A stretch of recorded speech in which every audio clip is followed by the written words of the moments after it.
The deadline to work out a deal with Iran to limit its nuclear program is now just weeks away, and the Obama administration continues to negotiate despite strong opposition from Israeli Prime Minister Netanyahu. If there is a deal, what role will Congress play? Joining us now, Wisconsin Senator Ron Johnson, a member of the Foreign Relations Committee. And from Florida, Senator Bill Nelson, who sits on the Armed Services Committee. Gentlemen, let's start with something that the two of you may agree on.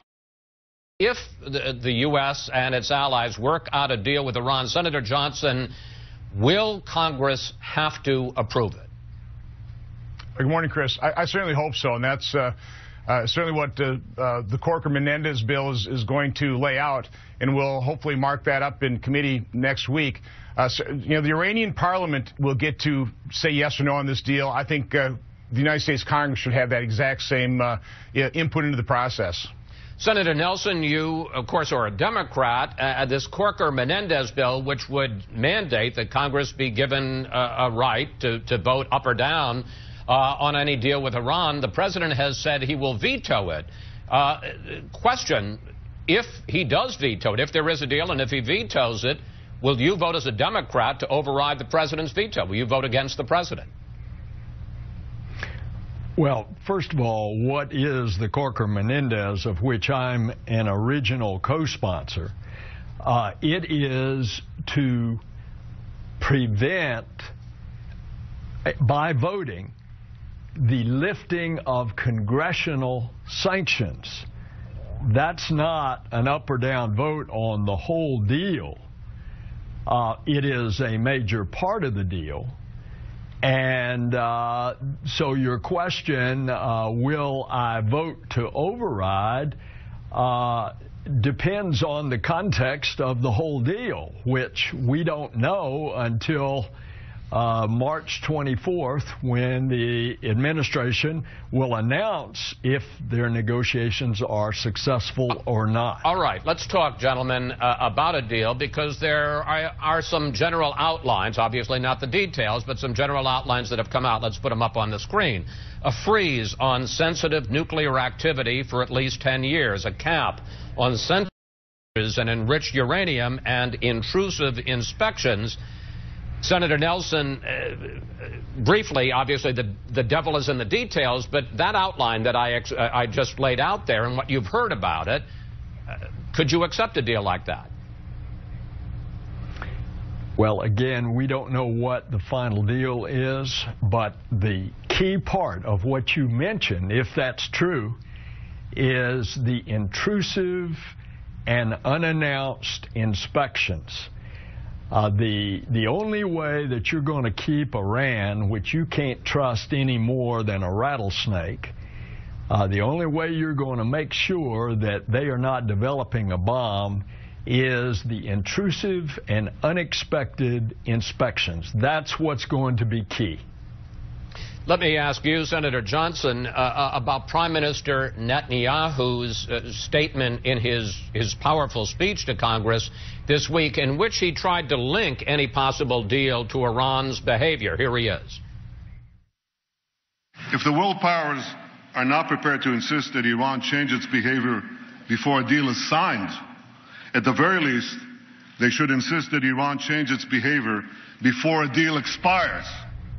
Senator Johnson, is that reasonable?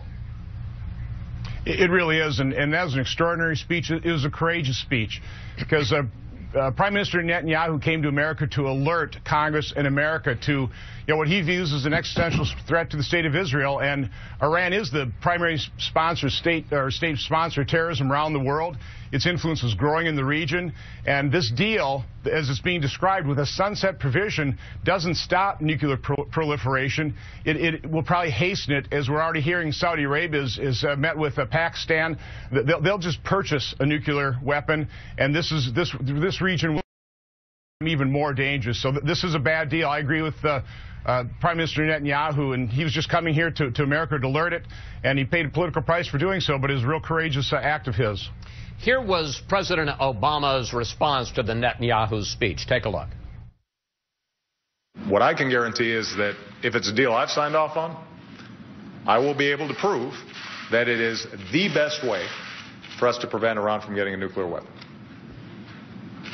And for us to pass up on that potential opportunity would be a grave mistake.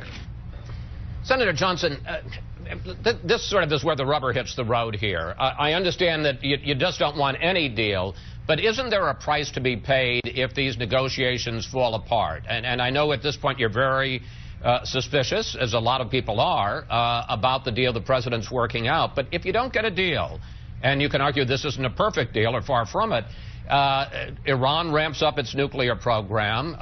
We've said that we would take out that program. Are you prepared for the possibility of the U.S. going back to war in the Middle East? You know, Chris, everybody's been saying that Iran cannot be allowed to get a nuclear weapon. I agree with that. This negotiation was lost at the start when this administration basically allowed Iran to continue to enrich uranium, contrary to every UN resolution for the last decade that says that Iran has to suspend the enrichment of uranium. And so, you know, this paves the way, as Prime Minister Netanyahu said, for Iran to basically weaponize its nuclear program. There is no peaceful nuclear program in Iran. There's no reason for them to enrich uranium other than for a weapon. So President Obama, in this instance, again, is just denying the reality situation. And that's what Prime Minister Netanyahu basically pointed out with real clarity. Here's who Iran is. They're evil. Well, okay, but I just want to, so you're saying he's already lost the deal. So you're saying whatever he comes up with here, you think is a bad deal and the U.S. shouldn't make. Well, listen, we'll see what deal it is, because I really don't know the details, but a sunset provision allowing maybe 6,500 centrifuges to continue to spin, that is not a deal that's acceptable. So then what happens? Well, then we're going to have to, what we should do is we should institute some severe sanctions, and that's what, of course, President Obama did, is he relaxed those sanctions. We do not want an economically strong Iran as well as a strong state sponsor of terrorism around the world. Look at their influence expand in the region. This is getting very dangerous. President Obama is denying that reality. And if Iran decides to ramp up its program because the negotiations have fallen apart, what should we do then? We cannot allow them to have a nuclear weapon. If that means military action, that's what it'll end up taking. And if Israel believes it's threatened and it takes military action, the United States has got to back our strong ally. Senator Nelson, you get the final word. Well, thank you, Chris. I disagree with my colleague that he seems to know what the deal is. Excuse me. And I disagree with the Prime Minister that he would come and try to kill a negotiation while the very negotiation is going on in Geneva. I don't think that's right. And I don't think it's right also that he would come in front of the U.S. Congress as the representative of the American people 2 weeks before an election. That's not right. So let's get through all of this. Let's see what the negotiation produces. Right. Let's hope there's an alternative to war. But at this point, we don't know. Senator Nelson, Johnson, I want to thank you both. Thank you so much for joining us today, and we will stay on top of these negotiations.